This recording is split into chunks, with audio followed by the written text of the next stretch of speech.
I see it's 1:30. My name is Kelly O'Brien, and I appreciate you taking the time to join us for today's webinar. We are just going to give it another second or so for our guest speaker to join us. I just hung up with him a few minutes ago, so I know that he is going to be dialing in. And while we wait for Brad, let me introduce the work that I do. I lead two organizations hand in hand, the Alliance for Regional Development and the Chicago Central Area Committee. The Alliance was created in 2012 as a neutral platform, bringing together the decision makers in Milwaukee, Chicagoland, Northwest Indiana corridor. Hi, Brad, how are you today? Great, my computer crashed right before this, so I'm on a backup computer. My computer stopped 2 minutes before this meeting. Uh-oh. Well, thank goodness you have a backup computer. And I had just kicked things off by sharing a little bit of background about the organizations that I lead. And so to quickly finish that up, I did want to make sure that the audience members are aware that the Alliance is hosting its 7th Summit on Regional Competitiveness in partnership with the Federal Reserve Bank of Chicago. And the programming will be each morning the week of November 16th through the 20th. So please watch your emails for details. We are very excited about that agenda, and there should be a registration link in your inbox by the end of this week. The second group the sister organization that I lead is the Chicago Central Area Committee. And CCAC was created in the 1950s, focusing on planning and development of Chicago. And this organization and its members have really been at the forefront of the work that has been done to make Chicago the global destination that it is today. And that's one of the reasons that I am particularly thrilled to have Brad Henderson as our speaker, because Brad, I know you're doing so much work to continue to advance Chicago's economy, and we're going to talk about that today. Great. So before I get into a formal introduction, other than your computer problems, let me just ask you, how are you and how has your family been kind of coping through this whole COVID crisis? Yeah, incredibly grateful for you asking, right? It's such a hard time for all of us. And so I'd say, for me, we've been blessed as a family and as a team. April, we didn't know quite what we'd all do, but my kids have young kids. We figured out school. We as a team rallied around summer. I'm sure all the folks on the call today got to experience the wonder of summer. And so now we're taking a bit of a stiff upper lip approach to the next 6 months. It'll be cold, but we're going to get through it. So I appreciate you asking. Of course. And I'm glad that you and your family and your team have remained healthy. And it is, we have to work together. And as you suggest, we still have some challenges in front of us, but with the grace of God, by this time next year, the world will look very different in a much better way. And so with that, for our audience members that may not be familiar with Brad, Brad is the founding CEO of P33, which is an organization which is driving global technology leadership for Chicago and inclusive economic growth for all. He brings 20+ years of professional experience and brings a deep understanding of how to unlock economic opportunities that benefit businesses and individuals. Prior to this work, Brad joined Boston Consulting Group back, I think, in 2000, if I read your credentials properly, and elevated to being the senior partner and managing director in the Chicago office.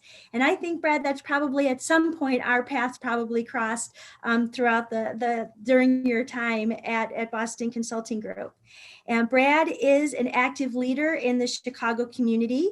He is a Rhodes Scholar and holds degrees from the University of Chicago and Oxford. So with that, Brad, welcome, and thank you again for joining our webinar series today. Yeah, it's a real honor and great to get to know you better, Kelly. I'm excited to find ways to partner with you all going into the future. Excellent. So before we put up the slides, maybe just for the sake of the audience members that may not be familiar with P33, when exactly was P33 created? Yep, so it was created as a formal 501c3 in July of last year. Okay. And before that, there was 24 months of a volunteer phase where 400 leaders from across Chicago participated by sort of their good kindness and willingness to volunteer, but no formal organization. So, Brad, what made you decide to leave the private sector and to launch an organization like this? Yeah, I think what's the phrase? Eat your own dog food or put your money where your mouth is. So I had led BCG's operations practice and we were doing innovation work all over the world, but not in Chicago. And I was doing tons of pro bono work in Chicago, fighting very hard for the city that I love. And I wondered why we weren't doing more of our cutting edge work in Chicago. And so I got involved very early on with a set of conversations with folks like Penny Pritzker and others, basically making the case that we had these incredible capabilities, but we just weren't doing enough with them and we were falling behind. And I dug in, I was very vocal. And I think at a certain point they said, well, we can ask you for more pro bono work from BCG, or you can quit your job and see what you can make happen and build the team to do it. And it's been the privilege of my life to have been asked to do that and take the fight out into the streets to see what we can do now. Excellent. And just again, to alleviate any confusion, how does P33 interact or complement 1871 as an example, the tech incubator that's in the Merchandise Mart? They're one of our favorite partners. It's an incredible organization. They've done such great work. We're highly complementary. So if you think about 1871, it's really focused on supporting early stage founders. They do incredible work. I mean, we wouldn't have Cameo without it, as an example. So many great startups. We have over 3,200 startups now in Chicago. We take a more holistic view and think about the entirety of our innovation economy. So they're one of our partners on the early stage of the venture market. We're thinking about the growth stage. We're thinking about universities. We're thinking about the labor market. So think of us as a comprehensive view and them as a heck of a fighter on one of the most important pieces. And that's where we partner with them. Thank you. That's very helpful to understand. So I know you have some slides today. So let me do my best to try to get those up for us. Why don't we go to the third page? Because you did such a nice job in the introduction. I think we can just go to that page. Okey-doke. So just bear with me a second.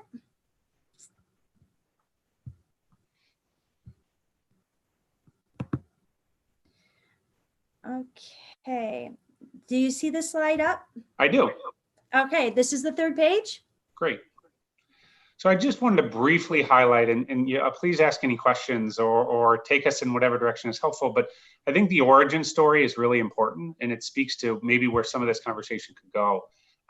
When Penny and Chris Gladwin and Kelly Welch started to pull this group together, Oscar Munoz, the CEO of United at the time, stood up and in the first meeting and said, you can't solve a problem you can't understand.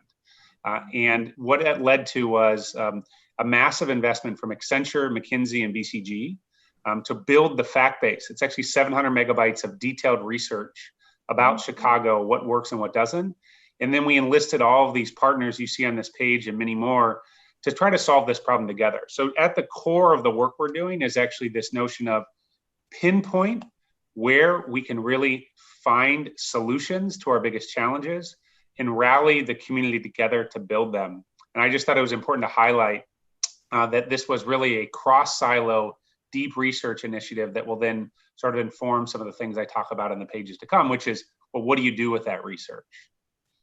Well, and in regard to having such an impressive list of stakeholders that are involved and supportive of P33, two questions. One is, how do you manage these stakeholders? How often do you meet with them? How are you able to extract kind of thought leadership from them? And if and the second question is, if one of our audience members would like to be able to be involved and put their logo on the screen, how would they do that? Great. So there's two eras of P33. Era one was before our team was formed, and now we're in era two. In era one, the work was organized into working groups. And so there was one around capital, there was one around talent, there's one around business environment, et cetera. And so there, your job when you volunteered was be part of the problem-solving process. We've now moved into a second era. And so this is all reflective of the first era. The second era will be very clear on our last page that we talk about today, which is only 2 pages away. So, it won't be page 37. And that is that work said there are 6 things we need to do together. And what we've built now as a team are solutions. Think of them almost like products. And there are very clear roles for the community to plug into each product. And so if you find yourself today very passionate about a piece of work we're doing, for example, in the tech talent space, reach out to me or my head of talent, and we'll get you involved in the work. We're actually scaling that work as we speak. So the ways to get involved now are to take one of our products or one of our initiatives, raise your hand, and join the fight with us. Excellent. Did you want me to go to the next slide? Oh, sure, that's great. Here you go. So I just wanted to briefly highlight what we learned. So how do you take 700 megabytes of research and boil it down to 1 page? And I do think this is important to pause on. So it's a $1 trillion economy, 10 million people, and I run a 10-person organization. And so we have to be very humble about how much we can do. And so we let the research guide how we think about this. First, there's a big headline message in the research, which is Chicago has an innovation balance sheet, or the potential to be one of the best innovation economies in the world. And we can share lots of measures on, usually on inputs, we're in the top 3 or 4. On the outputs or the P&L, or however you might think about what it delivers, we're not in the top 10. We've actually been losing share of the innovation economy the past 20 years. This gets a little bit more into some of the key details. So obviously in innovation, talent, and awareness, I just want to highlight a few things. The first is we have 2 or 3 incredible capabilities on the innovation side. First, we have the 3rd best science in the country, which is a huge advantage. Science and deep science is going to be the wave of so many future businesses. But on the other hand, the side of the page, what you realize is we're not in the top 10 in turning science into jobs. And so if you go to Boston or LA and the infrastructure they have around their universities to bring businesses to life, we've really fallen behind in that regard. The second is we built this incredible early stage startup ecosystem. And 1871 is our champion. But what then happens is you get into the late stage or the growth stage, Series B, Series C, Series D, and our companies plateau. So where if you think about all the massive job hiring that's being done in LA and San Francisco, New York, et cetera, of these Series B growth companies that are hiring by the hundreds, our companies tend not to get that exit velocity. We don't get the unicorns. We don't get those companies hiring 5, 10, 15,000 people. And we have to fix the growth stage of our equity market. And the last thing I'll briefly mention is, despite all the prowess we have with 35 Fortune 500 companies representing $1 trillion of corporate revenue, all of that, it dissipates in that they solve a lot of their problems abroad or in other cities. Whereas if you look at places that need it, like Black and women founders, the data gets incredibly sobering. So we're able to get capital and resources to lots and lots of people in Chicago. But if you're someone of color or a woman, you may have a wonderful idea, but the reality is we're just not getting you resources.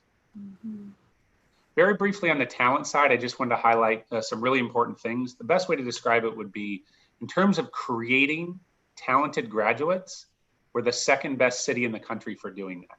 So we have the 2nd largest market for computer science graduates in the country. Interesting.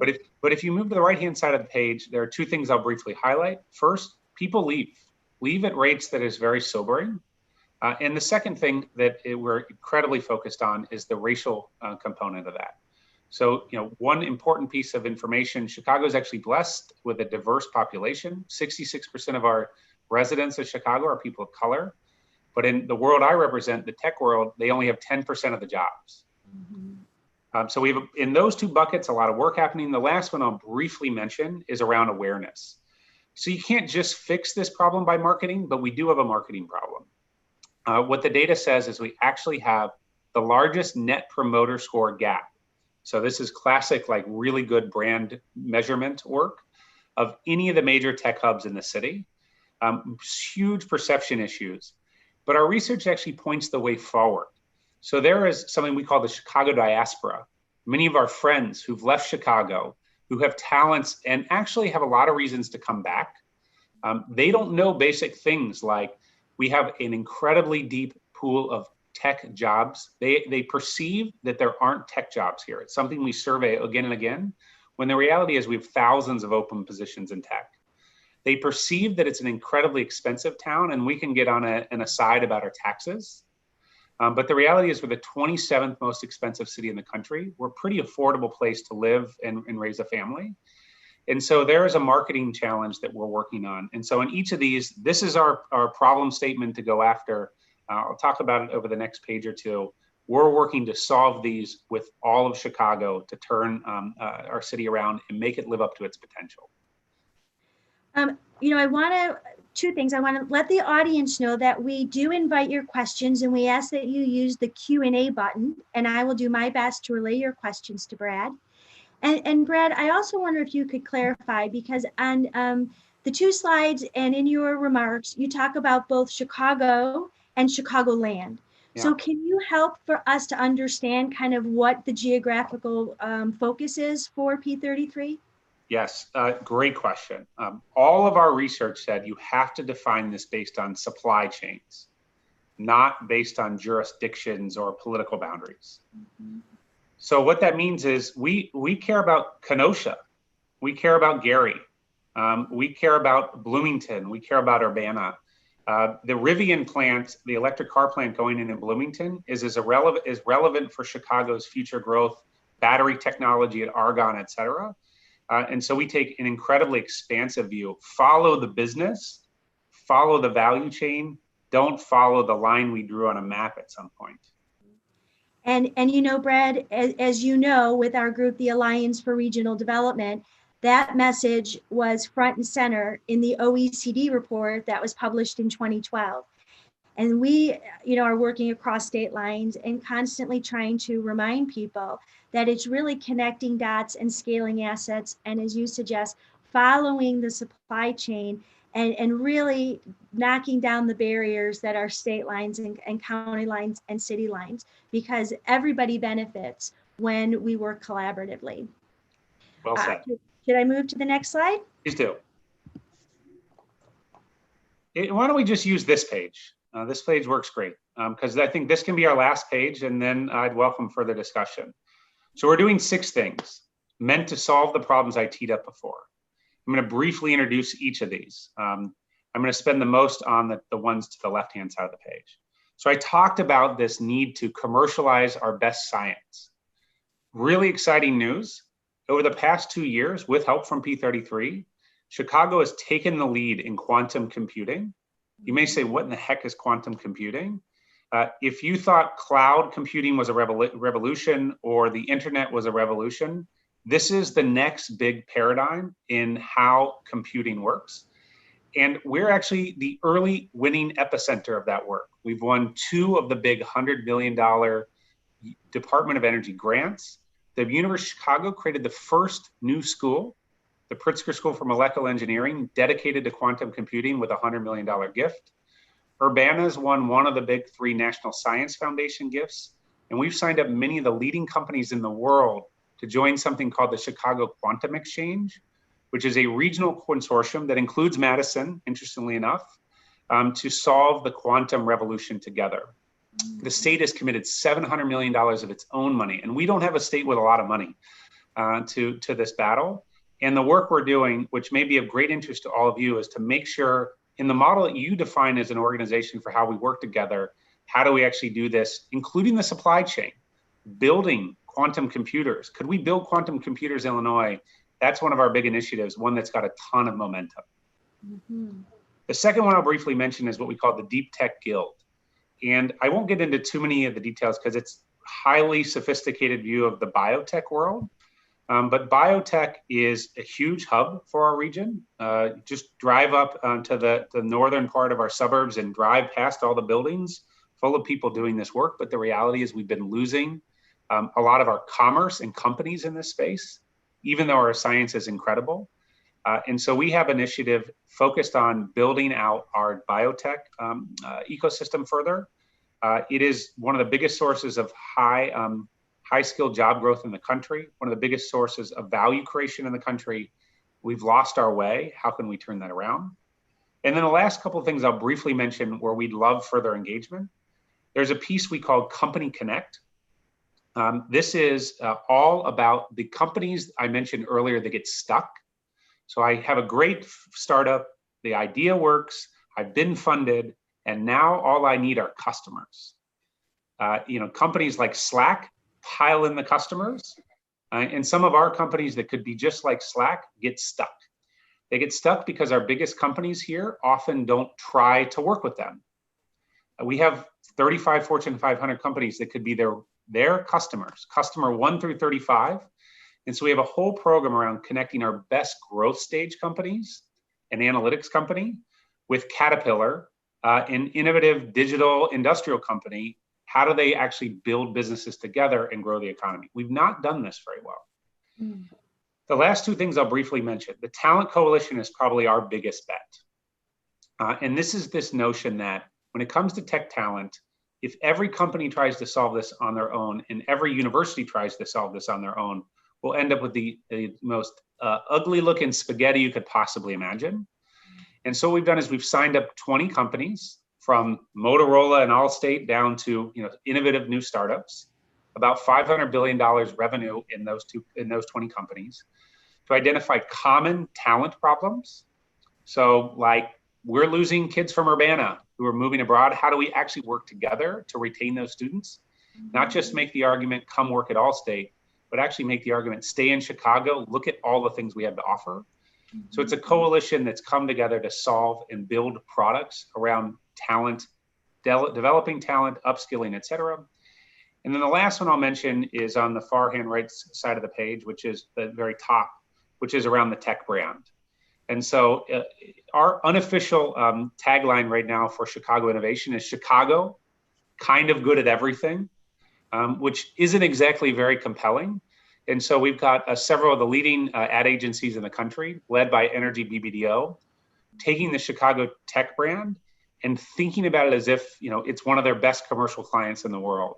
And some of you may have seen places like Detroit and their message around the comeback city, and a very authentic take on why you want to be there. We can't say in Chicago that we don't have problems. We have problems.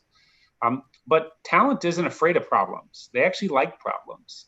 They welcome the chance to be part of building something and turning it around. And so that team is actually thinking about, for all of us, how do we build a brand and a story and a strategy around that to take that really ugly net promoter score gap and turn that into something that will actually make people really want to be here and build their careers. So this is what we're building. As I mentioned very briefly earlier, we're looking for partners. And so if you have anything remotely related to this, feel free to reach out. And we're very good at, our big philosophy is let's try something together, as opposed to let's think about it forever. We don't have a lot of never-ending steering committees. We have a lot of pilots and would be eager to find ways to work together. Well, we have some audience members that have submitted questions. So Brad, if it's all right with you, I think I will start shooting them off to you, okay? Great. All right, the first one reads, what is the strategy for assessment for designing sustainable development past the typical bottleneck, or as you stated, the plateau of a business? Yeah, I don't have a great answer. That's a great question. To me, the notion of sustainability and sustainable businesses is an area where, as we think about, in particular, things like Company Connect, Quantum Link, we're not going to solve all the issues around sustainability. That's not the focus of our organization. But embedded in both of those are people with ideas to really get at more sustainable business models. And let me just give you a couple of examples. So on quantum, that technology is actually one of the technologies that will help solve some of the most vexing sustainability questions in the world. So if you think about it, this is a little esoteric, but it's kind of fun. If you think about the creation of fertilizer, it needs natural gas applied to ammonia to create fertilizer. It's one of the biggest consumers of natural gas in the world. It's a highly wasteful process. We use the same technology we've been using for 80 years to do it. Quantum computing gives us the ability to find a better solution for that problem. You can apply it to things like optimizing transportation, et cetera. So that's one way we're contributing. I think on the Company Connect side, We have so many good ideas in our companies. Like there's a well-funded alternative protein meat company in Chicago. The name is escaping right now. Its first name was called Sustainable Bioproducts. It's been funded by Bill Gates, and they basically can print chicken and beef in a factory on the south side of Chicago in a way that's far more environmentally friendly. And so a lot of our work is around taking some of the leading ideas in science that are out there in Chicago and making sure they get traction and deployment so we can be more sustainable in the way that we build companies of the future. Interesting.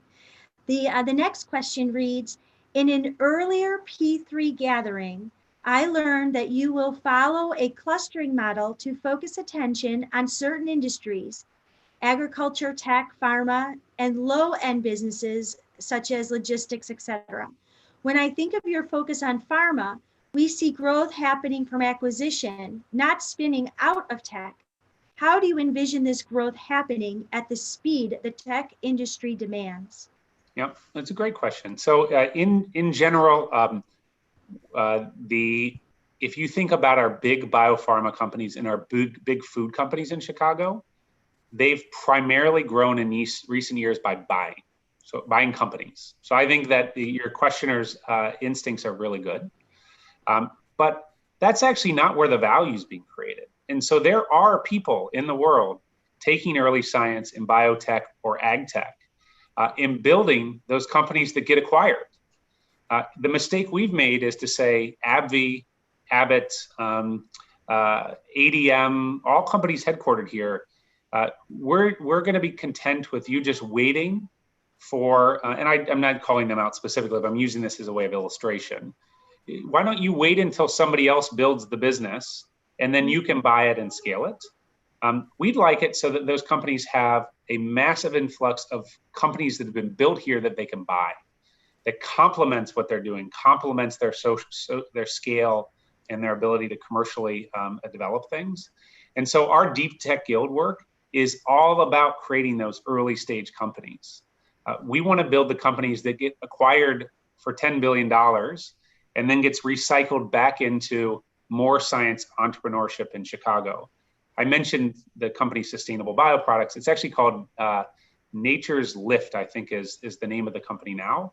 That is a great example of, if we can build that company here and then Kraft buys them or Tyson buys them or Conagra buys them, we can actually create a lot of value for our whole ecosystem. So we need more of those early stage science companies to break the chain implied by that question. Now, the next question reads, where do you see youth entrepreneurship and innovation development fitting into the talent ecosystem?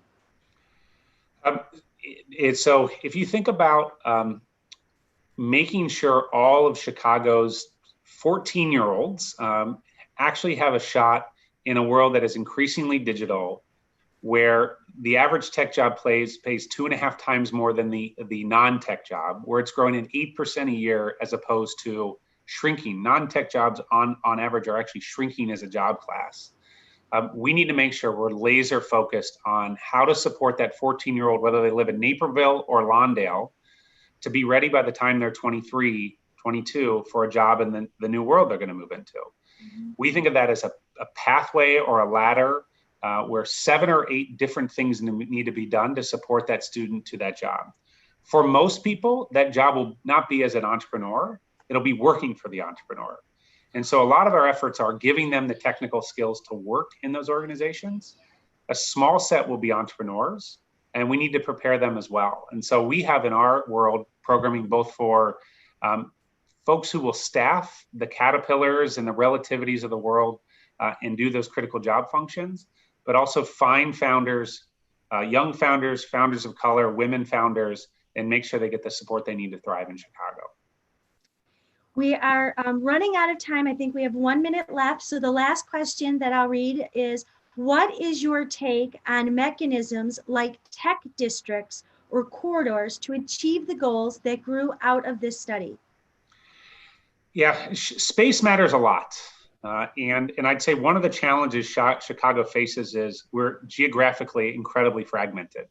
So if you think about our biotech industry, it stretches from North Chicago to Fermi in Argonne to Hyde Park, whereas Kendall Square in Boston is one place we all get together to solve it. So I think the notion of having corridors or districts is really important. Now, the challenge in many ways is we've got too many ideas that are on the table that haven't quite figured out how to make it work. So there's, idea here, an idea there, one over there, et cetera. I think it's a piece we haven't quite sorted yet. I'd welcome help from this group. The reality is we haven't quite cracked the code on where to locate and build scale and density in more of our innovation districts. And we need to do that work. Our job will be a lot harder if we don't find good solutions for that. Well, I am disappointed that we weren't able to cover more of your questions, audience members. Thank you for submitting them. It's hard to believe that how fast the 30 minutes go by, but Brad, really you shed a lot of insight into some really important questions in terms of the economy for tomorrow. And given the number of questions that were submitted, I'd like to suggest that maybe we have you back on the webinar in the near future, because I know that I had some questions and we've got some audience questions. And I think that kind of regularly checking in with you, given the fast pace of how things are changing. So although I swore welcome that. And of course, I have questions too. So your group can help me answer them. We are constantly trying to learn. And I thought this was incredibly thoughtful. I really appreciate it. Well, and I think we would be remiss without closing, without asking you, how has COVID and the economic downturn, how do you see it hitting the work that you're doing? And how should our stakeholders kind of brace themselves for what you think 2021 will look like in the tech world? Yeah, three things. First, it's accelerated every technology trend there is. Right. So any form of remote work, digital automation, et cetera, it happened in 4 years. Talk to somebody who runs a healthcare provider, and they went from no online patients to all online patients in like 2 weeks. Right. And then we've trained ourselves. Digital has accelerated. The second thing I'll note is it actually got people in Chicagoland to work together in a way I've never seen. And so a lot of our work is around collaboration, and we've built new muscle during the coronavirus that I could have never imagined, and we need to build on that. The last thing I'll say is this is a rallying cry for all of us. It's going to be a really hard winter for Chicago. I think if you're getting to run out the next 6 months and your business is based in Florida, the reality is it won't be as difficult. What this place looks like in June is a bit of a dicey question. And so every ounce of civic pride and effort we should pour into making sure when brighter news is ahead and when the sun comes back out, we're ready to fight. I think it's going to be a really hard winter. How do we sort of learn from our ancestors, if you will, the people we know in our lives who lived through things like the Great Depression, to know a little bit of resilience and hard work and pulling together could make a huge difference. Now's the time. Well, and of course, that's a perfect opening for me sharing with the audience that the Chicago Central Area Committee is organizing programming that, Brad, I appreciate you've agreed to join, where we're going to be looking at the Central City in terms of its economy, its Central City as the destination, and the Central City livability. Well, so we are, also thinking about the issues that you raised and wanting to make sure that we are really at the forefront of making sure that we're doing all we can to bring people back into the city, to make small businesses and large businesses successful in this new world. So I know we've run over. I apologize to the audience, but it's just been such a great conversation. Brad, thank you for joining. Look forward to having you back in December and on our webinar soon. Audience members, please watch your emails for our all the programming that was talked about today, including the fact that our next webinar will be on Thursday at 1:30, so the same time, with the President and CEO of World Business Chicago, Andrea Zopp. So we're really so grateful, Brad. Stay well, stay strong, and we look forward to reconnecting soon. Thanks, everybody. Have a great day. Cheers. Bye now.